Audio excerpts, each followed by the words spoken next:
Producer அவங்கள பற்றி பேசுகிறேன். திருப்பதி பிரசாத் சார். இப்போ நீங்கள் பார்த்தீங்க, அவர் வந்து வேட்டி சட்டை போட்டு ரொம்ப சிம்பிளாக சாதாரணமாக இருக்கார். அவர் அப்படி கிடையாது. திருப்பதியில் பாதி அவரோட தான். சார் நம்ம வந்து சார் ரொம்ப கஷ்டப்பட்டு இந்த படம் பண்ணுது சார். சார் சார் எனக்கு தெரியும் சார், திருப்பதியில் நீங்கள் எப்படின்னு எனக்கு தெரியும் சார் அப்படின்வேன். சார் வந்து திருப்பதியிலேருந்து எப்போ வந்தாலும் எனக்கு திருப்பதி கோயிலும் லட்டும் ரொம்ப ரொம்ப பிடிக்கும். எப்போ வந்தாலும் அந்த லட்டு வாங்கிட்டு வருவார். எனக்கு லட்டை நான் ஆசையாக வாங்குறத பார்த்துட்டு எவ்ரி டைம் வரும்போது, சார் லட்டு கொடுக்குதோ, துட்டு எப்போ சார் கொடுக்குதோ அப்படின்னு சொல்லி நான் கேட்பேன். ஃபர்ஸ்ட் லட்டு கொடுக்குதோ, அப்புறமா துட்டு கொடுக்குதோ அப்படின்னு சொல்லுவார் அவர். அவரோட பேசுகிறதே ரொம்ப ரொம்ப ஸ்வீட்டான ஒரு எக்ஸ்பீரியன்ஸ்.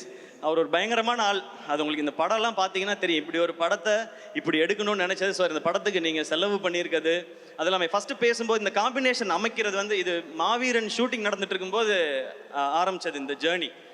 அப்போ நமக்கு இருந்த வியாபாரத்துக்குள்ளே ஆனால் முருகதாஸ் சார் இதில் அகாமடேட் பண்ணணும், எல்லாருக்கும் சேலரி கொடுக்கணும், ஒரு படத்துக்கும் செலவு பண்ணணும். நான் அவர்கிட்ட சொன்னது அதான், எனக்கு சேலரி பேசிக்காக என்ன சேலரியோ அதை கொடுங்க சார், நீங்கள் படத்துக்கு செலவு பண்ணுங்கள் சார், அப்புறமா ப்ராஃபிட் வரும்போது நான் அதில் ஷேர் பண்ணிக்கிறேன் சார்னு சொன்னேன். சூப்பர் சார், நல்லா சொல்லிச்சு சார், நம்ம இப்படி பண்ணது சார் அப்படின்னு சொல்லி சூப்பராக பண்ணார். பட் படத்துக்கு அவர் எந்த குறையும் வைக்காமல் அப்படி பண்ணியிருக்காரு. என்னை நல்லா பார்த்துக்கிட்டீங்க sir. Thank you so much sir.